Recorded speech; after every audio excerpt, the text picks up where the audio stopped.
نو لیدونکو او اوریدونکو پوښتنه په خو ما اوریدلې ده دا یو بدی خدا د امو د سیند اوبه نه دي دا خپل چې دوی کیندلې دا اوبه پکې راوتلې دي ډېرې خوندورې صفا زما باور نه راته چې دا به 100 متره عرض ولري خو اوس ورته ګورم له 100 نه به یو څه زیاته وي 8 متره ژوروالی دی 215 متره کیلومتره اوږدوالی دی له دریو ولایتونو بلخ چې همدا اوس پکې یو دا د کلدار ولسوالي ده بیا جوزجان او وروسته فاریاب نه تېرېږي البته لومړی پړاو یې په ملي عوایدو بشپړ شوی دی دویم او دریم پړاوونه پاتې دي دویم یې د 104 کیلومترو نه وروسته پړاو دی چې تر اخره ورسول شي او دریم پړاو یې د اوبو د ویش دی نو داسې ویل کېږي چې دغه عواید ښایي د دویم او دریم پړاو لپاره بس نه شي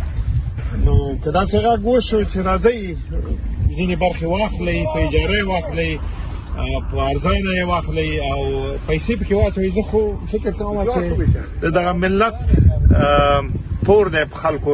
مخصوصا هغوی چې وس لري که داخل کې دي که خارج کې بیا دغه غږ ته لبیک وایي او راشي د وطن په سمسورتیا کې دا تر ټولو لویه پروژه ده ټوله د افغانانو په خپلو مټو د انجینران ټول افغانانو هیڅ ډول خارجي موږ پکې ونه لیده دا وسایل ټول د افغانانو